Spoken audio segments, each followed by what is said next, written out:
నమస్తే. ధాత్రి మహతి ఛానల్కు స్వాగతం. ఈ ఎపిసోడ్ అంశం సబ్ కుచ్ మిట్టీ మే హై. మట్టి, కార్బన్ డయాక్సైడ్తో కృత్రిమ ఇసుక. తివిరి ఇసుమున తైలంబు తీయవచ్చు, తవిలి మృగతృష్ణలో నీరు త్రాగవచ్చు, తిరిగి కుందేటి కొమ్ము సాధింపవచ్చు, చేరి మూర్ఖుల మనసు రంజింపరాదు అని నీతి శతక పద్యం. కష్టపడితే ఇసుకలో తైలం తీయచ్చు, ఎండమావిలో నీళ్లు తాగచ్చు, కుందేటి కొమ్ము పట్టుకోవచ్చు, కానీ ఎంత కష్టపడినా మూర్ఖుడి మనసు రంజింప చేయలేము అన్నది దీని అర్థం. ఎప్పుడో వందల ఏళ్ల కిందటి నీతి ఇది. కాలం ఎప్పుడు ఒకలాగే ఉండదు కదా, మారుతూ ఉంటుంది, మారాలి కూడా. కొన్ని పాత సూత్రాలకు కాలదోషం పడుతుంది, కొత్త సూత్రాలు రాసుకోవాల్సి వస్తుంది. ఇప్పుడు మేధావులు, తెలివైన వారి మనసు రంజింపచేయడం అసాధ్యం. వారన్నిటికీ పెదవిరుస్తారు. కాబట్టి అందరూ మూర్ఖులను రంజింపచేయడంలోనే బిజీగా ఉంటారు. అలా అని రంజనకు గురవుతున్న వారందరూ మూర్ఖులే అని అనుకోవాల్సిన పని లేదు. మిగతా మూడు కూడా ఈ రోజుల్లో అసాధ్యం కాకపోవచ్చు. ఎండమావుల్లో నీళ్లు పిండుకునే సైన్స్ ఉండే ఉంటుంది. ఎవరెవరికో కొమ్ములు నెత్తికెక్కుతున్నప్పుడు కుందేటికి కూడా కొమ్ములు నెత్తినే మొల్చుంటాయి. ఇక మన అసలు సిసలు ఇసుకలో తైలం దగ్గరికి వద్దాం. ఇసుక ఎలా ఏర్పడుతుంది? అంత సన్నగా ఇసుక రేణువులు ఎలా అందగిస్తాయి? అంత నాణ్యమైన ఇసుక అంతంత దూరం ప్రయాణించడానికి నదితో కుదుర్చుకున్న ట్రావెల్ ఒప్పందం ఏమిటి? ఇసుకకు నదికి అనుబంధం ఏమిటి? ఇసుక ఒక పొరగా కింద లేకుంటే నది ప్రవహించకుండా ఎందుకు ఆగిపోతుంది? ఇసుక ఎన్ని రకాలు?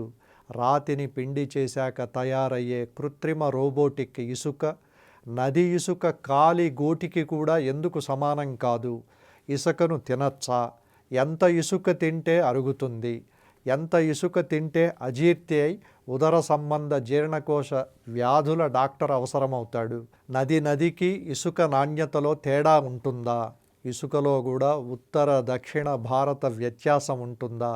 శ్రీశ్రీ అన్నట్లు సిమెంట్ అనుకుని ఇసుకతో నిర్మించే నిర్మాణాలు ఎంతకాలం మన్నుతాయి? పిల్లలకు చిన్నప్పటి నుండే ఇసుక గూళ్ళు కట్టడం నేర్పడంలో ఏదైనా నిగూఢమైన భవిష్యత్ అవసరాల గుర్తింపు దాగుందా? ఇలా ఆలోచిస్తే ఇసుక రాకెట్ సైన్స్ కంటే చాలా కఠినమైనది, లోతైనది, గంభీరమైనది.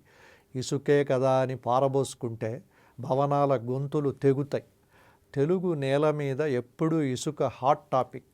ఇసుక వ్యాపారం వేల కోట్లు, ఇసుక రాజకీయం ఒక కొత్త సబ్జెక్టు.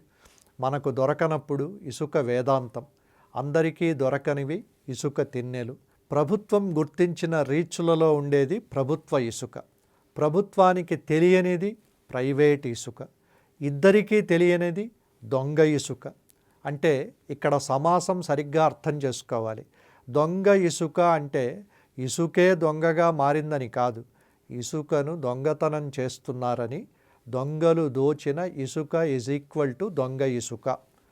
కొమ్మల్లో పక్షుల్లారా, గగనంలో మబ్బుల్లారా, నది దోచుకుపోతున్న నావను ఆపండి, రేవు బావురుమంటుందని నావకు చెప్పండి అని గుంటూరు శేషేంద్ర శర్మ గుండెలు బాదుకున్నట్టు, తీరంలో కొమ్మల్లారా, గట్లల్లో గువ్వల్లారా, నది ఇసుకను దోచుకుపోతున్న దొంగలకు చెప్పండి, రేవు బావురుమంటోందని, రేవుకు రేపన్నది లేకుండా చేశారని బావురుమంటోందని అని మార్చి పాడుకోవాలి. ఇసుక వేస్తే రాలని జనం పాత సామెత. ఇసుక వేస్తే రాలకుండా పట్టుకునే రోజులు వచ్చాయి. అయినా జనమున్నారో లేదో చూడడానికి బంగారం లాంటి ఇసుకను చల్లే అమాయకులెవరూ లేరిప్పుడు. ఇన్నిన్ని ఇసుక కష్టాలను చూసిన భారత శాస్త్ర విజ్ఞాన సంస్థ IISc శాస్త్రవేత్తలు బెంగళూరులో మట్టిని, కార్బన్ డయాక్సైడ్ను కలిపి కొత్త రకం ఇసుకను ఆవిష్కరించారు. బలంలో, మన్నికలో ఈ కృత్రిమ ఇసుకను పరీక్షించారు. సాధారణ ఇసుక కంటే 20% ఎక్కువ బలం ఉన్నట్లు, దీన్ని వాడితే సిమెంట్ వినియోగాన్ని 30% పైగా, ఇసుక వాడకాన్ని 50% పైగా తగ్గించవచ్చని ప్రయోగాల్లో రుజువయ్యింది. మరిన్ని చోట్ల ప్రయోగాత్మకంగా వాడి భారీ ఎత్తున ఈ కృత్రిమ ఇసుకను తయారు చేయడానికి ఏర్పాట్లు చకచకా జరుగుతున్నాయి. దేశంలో ఇసుక దోపిడీ వల్ల నామరూపాలు లేకుండా పోయినా పోతున్నా పోబోయిన నదులకిది చల్లని వార్త. ఇసుక దోపిడీ మీద ఆధారపడ్డ ఇసుకాసురుల గుండెల్లో రైళ్లు పరిగెత్తే వార్త. నది బతికితే కొన్ని తరాలకు తరాలు పచ్చగా బతుకుతాయని నమ్మే వారందరికీ ఇది మంచి వార్త.